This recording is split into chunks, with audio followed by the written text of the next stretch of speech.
আজকাল আমার ব্যবসায় চলতেছে মন্দ, এমন একটা আইডিয়া বের করতে হবে যাতে ব্যবসায় আসে অনেক আনন্দ। কি, ও পাইছি একটা আইডিয়া। হ্যাঁ ভাই, একটা ডিম কত?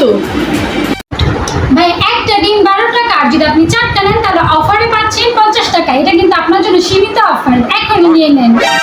ভাই 2টা দেন তো।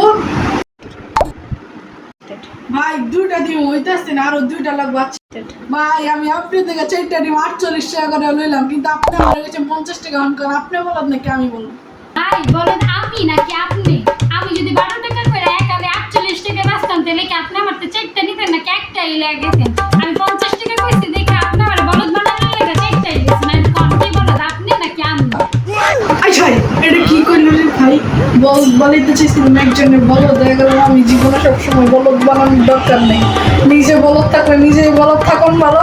আর যদি কারোর বলদ বানাইতে চান তাহলে নিজেই বলদ হওয়া যাবেন, যেমন আমি দিলাম।